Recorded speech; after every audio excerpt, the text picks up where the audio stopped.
Welcome to the Slop Farm. Enjoy the video. You start by aligning transforms and cleanup. First, select both objects and apply location, rotation, scale so the rig and mesh match. This prevents weight distortions later.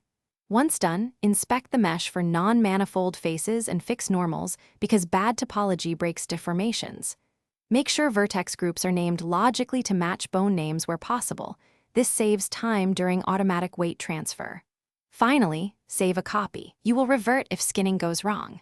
Now you bind the mesh to the armature. Select the mesh, then the armature, press Ctrl-P and choose automatic weights. This gives a solid starting skin. Once bound, switch to weight paint to correct problem areas. Focus on shoulders and hips where intersections occur most.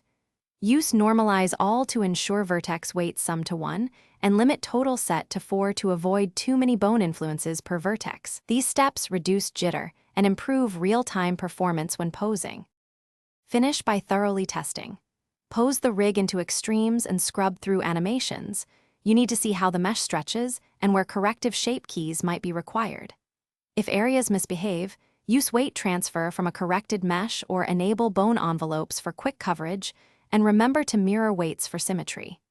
If problems remain, confirm bone naming matches vertex groups, clear any parent inverse transforms, and ensure the armature modifier is above subdivision in the stack.